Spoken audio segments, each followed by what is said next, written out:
Well, I'm James Olley, joined as always by Mark Ogden and Rob Dawson. How are we, gentlemen?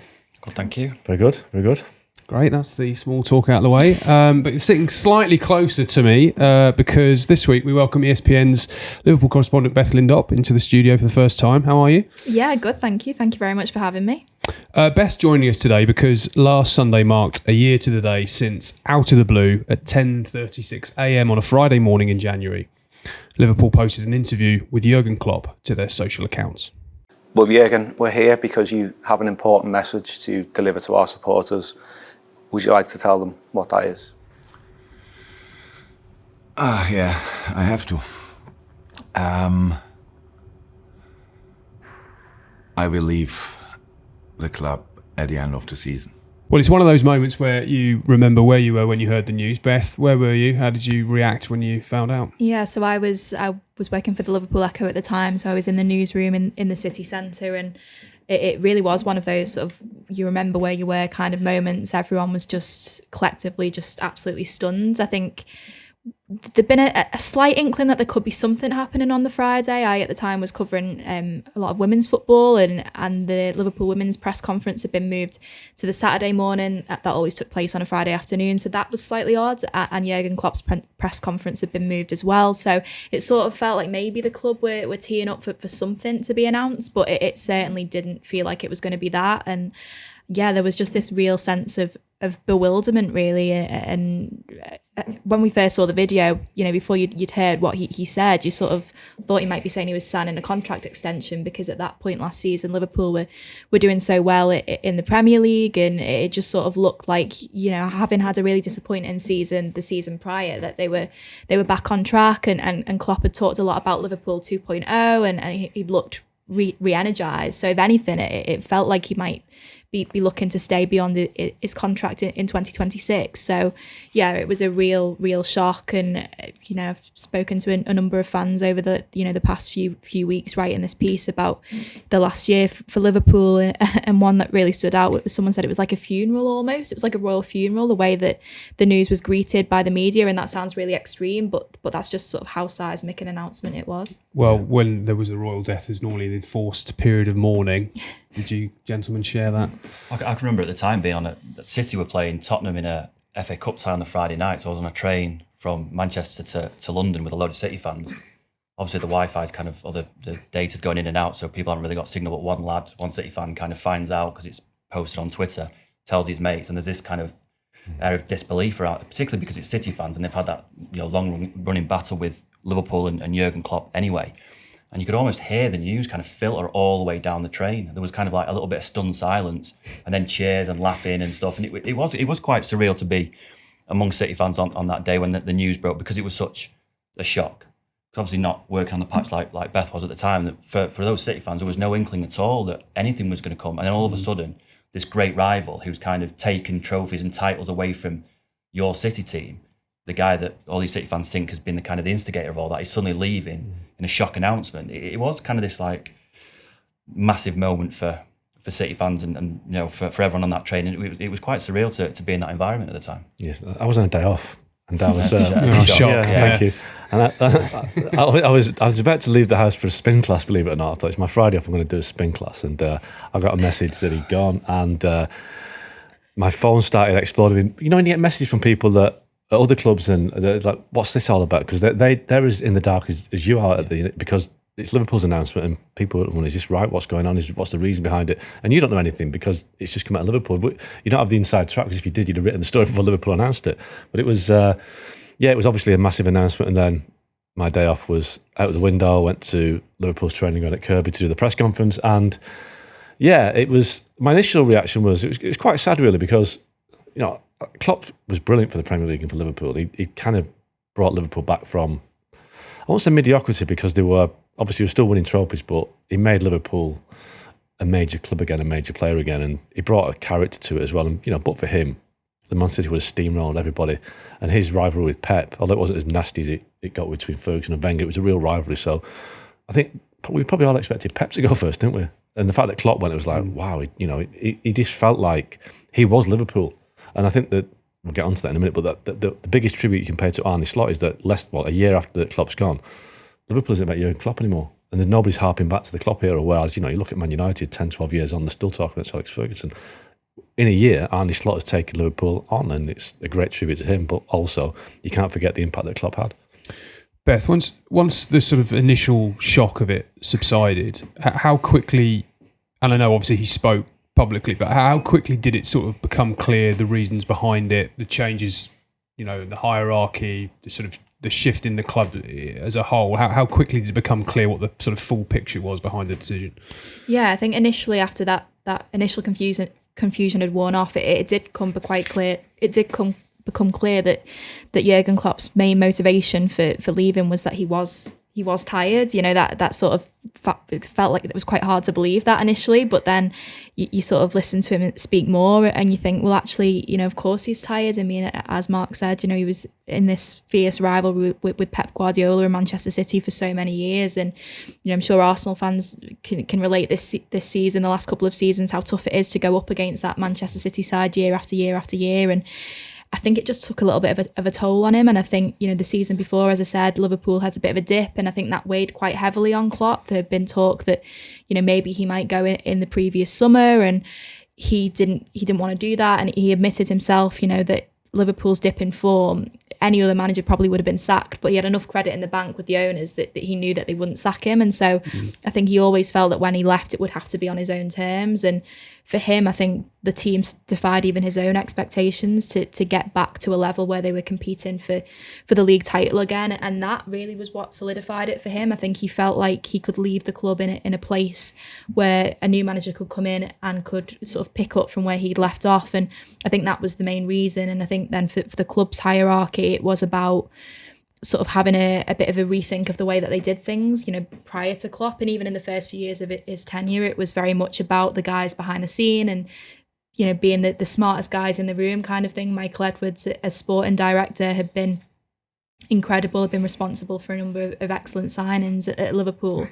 And had sort of been the envy of many clubs across Europe. And then he obviously leaves the club. His successor, Julian Ward, left the club after just a year as sporting director. And then there was this real onus on Klopp sort of taking a lot of responsibility, not just for what was going on the pitch, but the footballing decisions too. And I think when he left, and as Mark said, he was such a big character, he sort of epitomised what Liverpool was.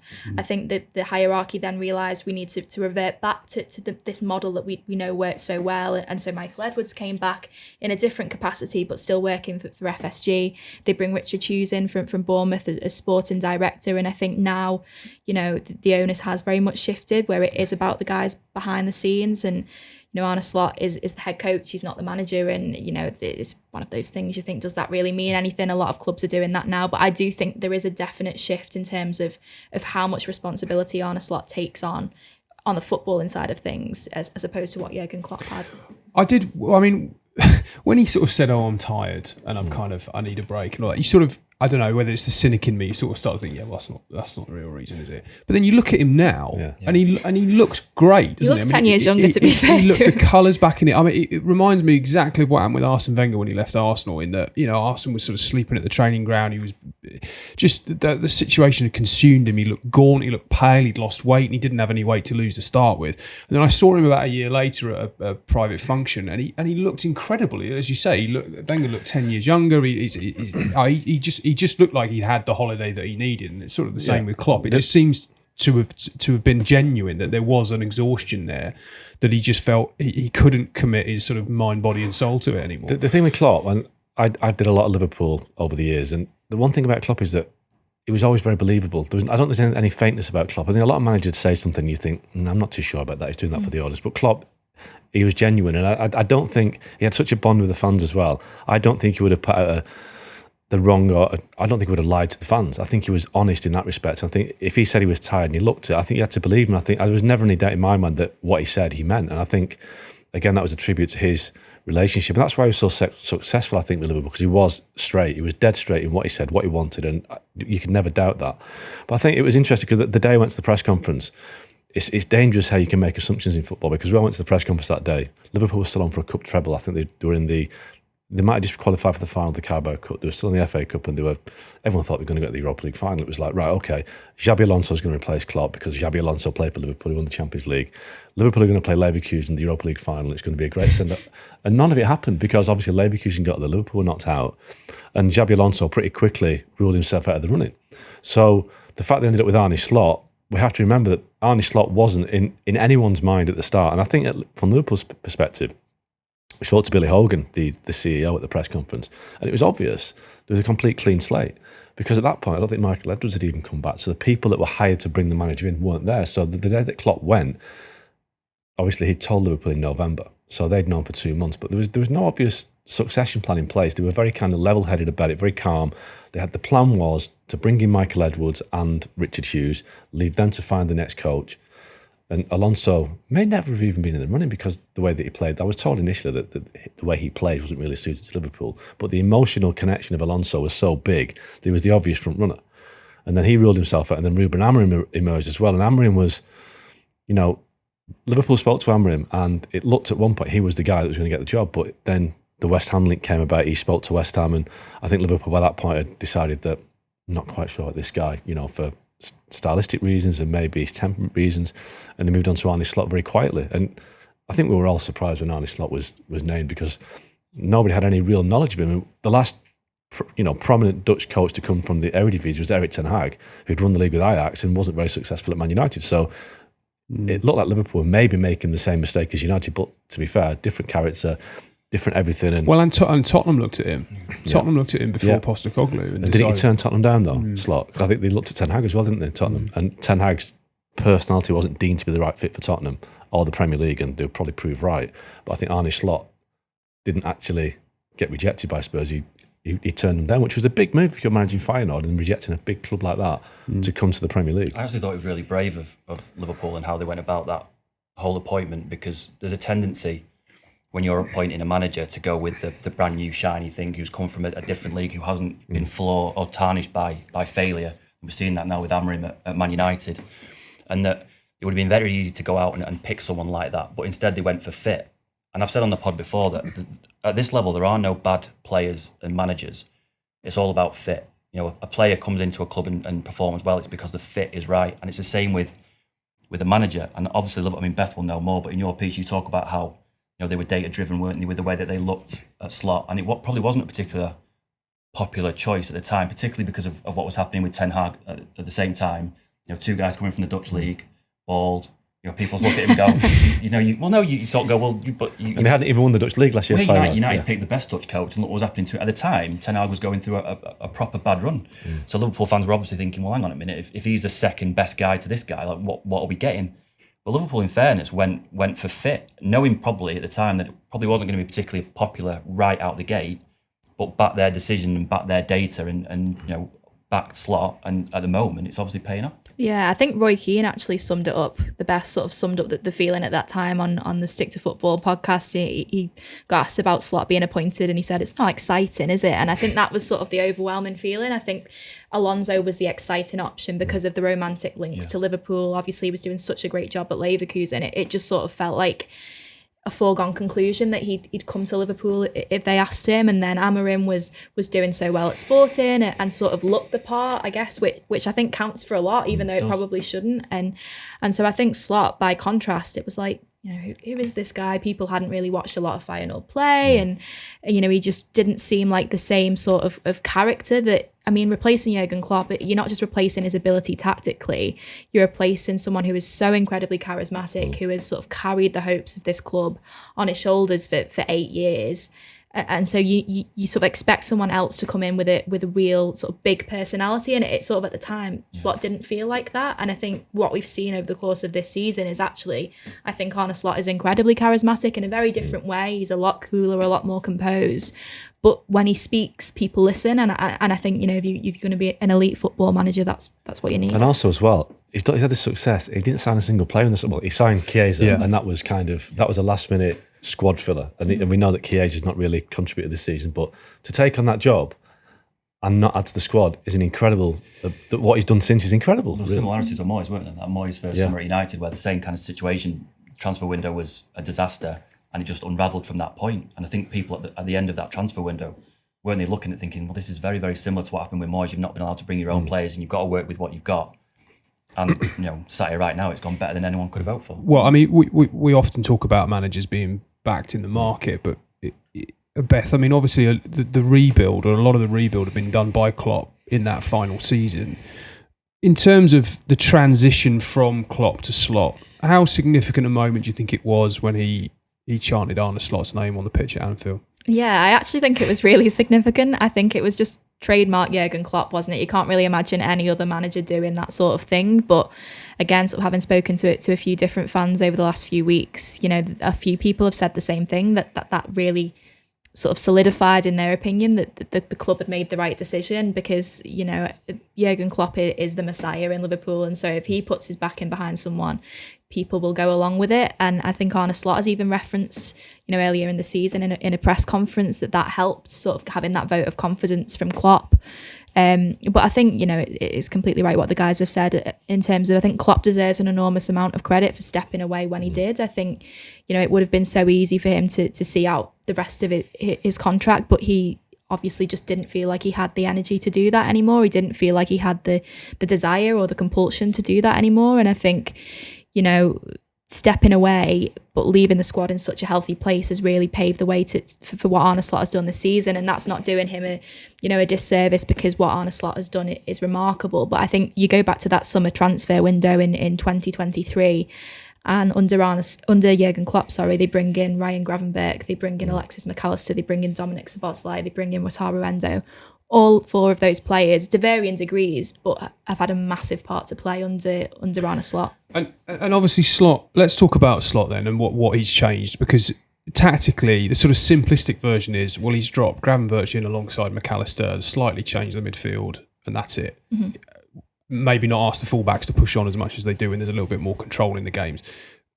Is that it? Is the genius of it that is all it is that he's done, or are we missing a lot? Is there a lot more going on? I think the biggest thing for me, the biggest difference with Arne Slot is that he is calmer. And I think that translates to the way that he plays, the way that he wants his team to play. I think you very, very rarely see him going mad on the touchline. And I'm not saying that as a criticism for Jurgen Klopp, because that was part of his brilliance and the way he managed to sort of whip up the crowd and get them on side. But I just think Arne Slot, whenever you speak to him, whenever you see him, around the training ground, he's so calm, he's so cool. I spoke to Ryan Gravenberch's dad a couple of months ago for a piece, and he spoke about how important it is that Slot was a good communicator, and how he's managed to communicate everything that he wants to his players, and they've taken that on board. And I think you can really see that. I think that the biggest thing is that sort of that element of control. That's what he's wanted to bring. The midfield, the onus on the midfield has increased a lot. I think under Jurgen Klopp, you saw a lot of sort of almost bypassing the midfield at times and looking to get it out to the flanks and to the sort of the pacey men up front. Whereas I think now, the Alexis McAllister, Ryan Gravenberch have such an important role to play in the team. I think Curtis Jones said in pre-season it's about killing teams with passes. But still, Liverpool have retained that exciting element as well. I still think Liverpool are at the best when they're on the counter-attack, and we've seen a number of those goals scored under Slot as well. So I actually think tactically there's not been a massive shift. And I think, when you look at the numbers in terms of possession, it actually hasn't increased that much, even though it does feel like they've got a greater degree of control. So I think it has been more sort of, as cliche as this sounds, sort of evolution as opposed to revolution, and it's just been sort of tinkering little things. So I agree with that. I mean, people are trying to overthink what's he changed, and the thing is, he's not changed a lot, and that's the key. He's let it be as it is, and Gravenberch is the big thing. He's been outstanding this year. I mean, he could be a candidate for Player of the Year. He's been that good, but obviously he's not scoring goals. But he's been so big. That was a deliberate Beatles reference, by the way. That was fantastic. But carry on. Yeah, I've completely that went over my just head. said let it be. he's let it be, definitely. But I just think that it hasn't changed a lot. It's just still the same players up front that's doing all the scoring the goals, and there's no real change of personnel. But it's the calmness. Beth's right. When you go to Anfield and you watch him on the touchline, it's really noticeable. He stands there, he's really calm, hands in his pockets. Whereas Klopp would be running up and down, jumping up and down. His assistants would be out ranting and raving at the fourth official, pulling his hamstring. Yeah, it's just really calm. And I think it translates to the team. It translates on the pitch, and that there's a calmness around the team now, and that might diminish Liverpool a bit because they were so full on and full of character under Klopp that he actually got them out of the wholesome side. It's tweaking the balance a bit, isn't it? They're probably not quite as explosive in going forward, but they're more balanced. They're better defensively. It's turning down the dial slightly to just have a bit more control in That's to game. his credit as well, isn't it? Yeah. Because it would have been very easy, both on the pitch and off the pitch, that you follow someone with such a massive personality. It would be tempting for a new manager to think, well, maybe I should be a little bit more like that, because that's obviously gone down really, really well with the Liverpool fans, and I'm starting on the back foot a bit, so maybe I need to be a little bit, Jurgen Klopp at the start. And there was a press conference, wasn't it, quite early on, where someone had said, "Are you going to do the fist pumps towards the Kop?" And he went, "Well, no, I'm going to do that." Exactly. That was Klopp thing. That's not an Arne Slot thing. And it would have been very easy to kind of take bits of Klopp and try and integrate into himself, and he hasn't. And I was on the pre-season tour in the States with United, but they played Liverpool in South Carolina. And historically, I think the manager of Liverpool always sits down, doesn't he, with the Liverpool journalists. Yeah. It's a big, kind of set piece interview. It's to kind of get the season up and running, to kind of introduce yourself, and the expectation was that Slot would do that because it's always been the case. And he said, "Well, no, I'm not going to do that. I'm going to do the media in my own way, and I don't care if Jurgen did it. I'm not going to do it." And at the time, people started thinking, "Well, why aren't you doing it? You need to do these You're things." not building any. Yeah, exactly. Yeah, But he was confident enough in himself to go, "Well, no, I haven't done that where I was before. I'm not going to do it just because Jurgen did it. I'm going to do it my own way. I either like it or lump it." And that shows a massive amount of confidence in your own ability, particularly when you're walking into a place like Liverpool to follow Klopp. Some of the older Liverpool fans are making comparisons between Shankly and Paisley. So Bill Shankly was the talisman, the messiah, the personality, everything from the heart. And he stepped down, and there was this sense of absolute loss in Liverpool, wasn't it? It was like, Shankly's gone, he's the guy who built the club. Bob Paisley came in very kind of low-key, very quiet, very calm, and took Liverpool to another level, which is, Arne Slot looks like he's doing that the same way, in the same blueprint, following a kind of messianic figure with a calmness. And I mean, we don't know what Liverpool are going to win this season. They might not win anything, but they could win. I mean, they could do a quadruple. We can't use the Q word yet, but maybe we can.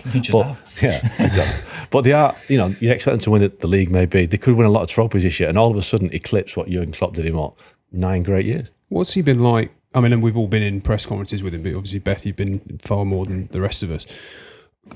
As great as Jurgen Klopp was, and often very good with the media, he did have his prickly moments, his difficult moments. I know Arne Slot's not lost many games, so I guess he hasn't had many bad moods to sort of suffer through when he's been speaking to the press. But what's he been like to deal with so far?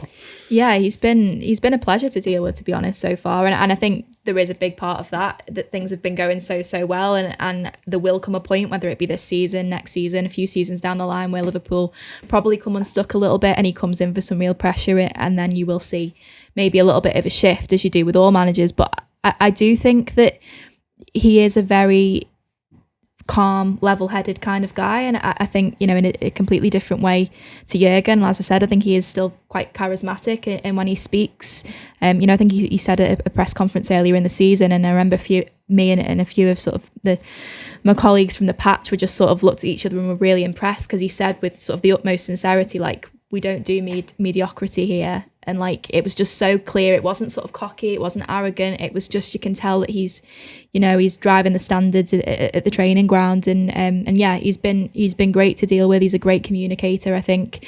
Not quite as explosive as Klopp, and maybe doesn't quite provide as many sound bites as Klopp did, which sometimes as a journalist is quite frustrating. But in a way, it's a credit to him, and he just sort of handles everything really, really well. And of course, the last few months, he's basically just incessantly being asked about these 3 contract situations. Yeah, I was going to come on to that. Yeah, and he's just sort of dealing with all of this drama with sort of the minimal fuss, which is, again, another credit to it. Just before I get on to it, remember the Arsenal-Liverpool game this season when it showed how smart he is after the game? There was that he got booked again, didn't he? I think it was for the third time this season he got booked. It was asked about the booking.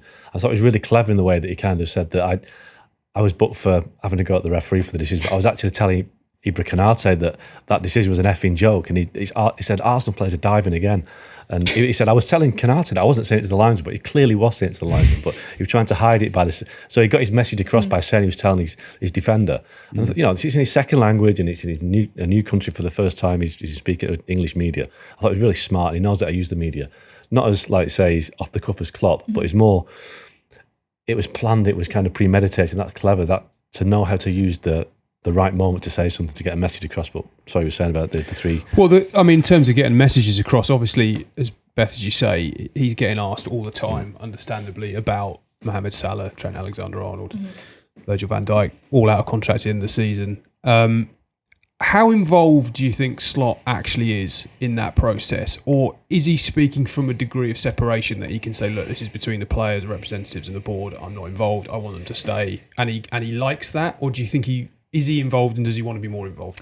I think there is definitely a degree of separation. Mark, knows this as well. I think the way that Liverpool operate, it's that you have a football inside and the people who make the decisions, and those are the people who are handling the contracts, and then Slot rather is dealing with the stuff on the pitch and around the training ground. So it's not that he'll have no input at all. I'm sure he would, in an ideal world, like all three of them to stay. I'm sure he's conveyed that to the players. I'm sure he's conveyed that to sort of the club's hierarchy. But in terms of sitting down at the negotiating table, I don't think Slot is a part of that at all. So I think when he does get asked about contracts and he sort of bats those questions away, I do think there is an element of truth when he says, I can't talk about it, or I don't necessarily know what's going on at all times. So I do think there is a degree of separation, and I think Slot is maybe a manager who quite likes that.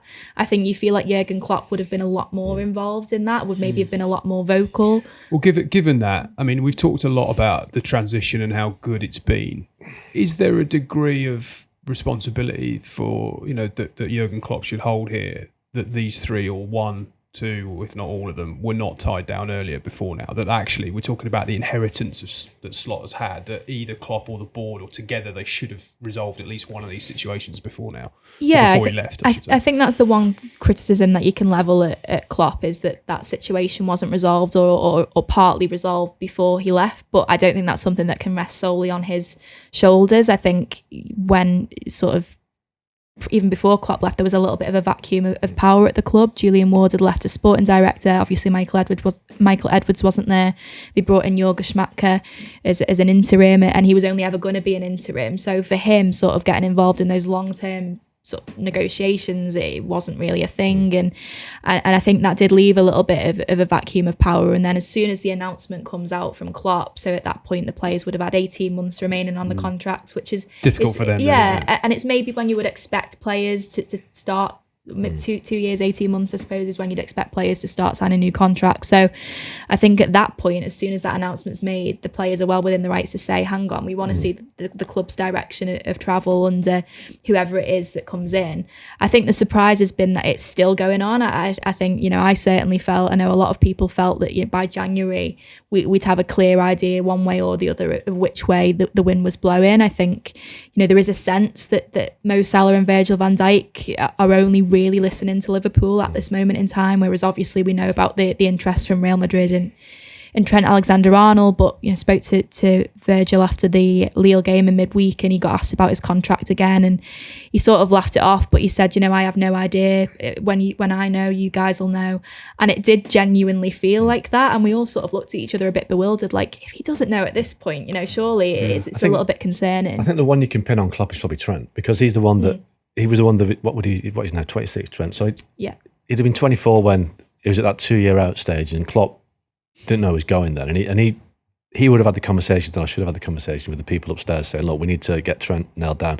I don't think he was ever going to have a big say in Salah or Van Dijk, because their club decisions in sense of their age and what they cost the club. Because obviously Liverpool rejected the offer from Saudi Arabia for Salah, £150 million, wasn't it? That was a club decision because of the pitch that those players are in terms of their age. That's why I think it's a club thing. But Trent, I think Klopp could have managed that better and could have, put up the flares to the club saying, look, Trent isn't going to sign a contract. He's holding back on the contract. We need to do something there. But that didn't happen. And as Beth said, once he told the club he was leaving, then all bets are off. Because I remember when. Do you remember when Fergie left United, and when he gave that speech on the final day? I always remember Robin van Persie's body language, because he was you could see him stood there, hand on hips, going, I cannot believe this is happening, and I've been here 1 year, and the guy I basically signed for is going. Shinji Kagawa said it's something similar, that they signed him from Dortmund in the same summer, I think, as Robin van Persie. And he just said they was given absolutely no heads up about what was happening. And then Dave Moyes comes in. Imagine how Wilfried Zaha felt. Well, yeah. We all know what happened there. Well, doesn't like Kagawa as a player. And then all of a sudden he's back at Borussia Dortmund on loan. He had absolutely no idea that Fergie was going. He thought he was signing for the next 5 years under this kind of iconic manager who was going to lead him to 5 more Premier League titles. And all of a sudden it's all just kind of collapsing around his feet.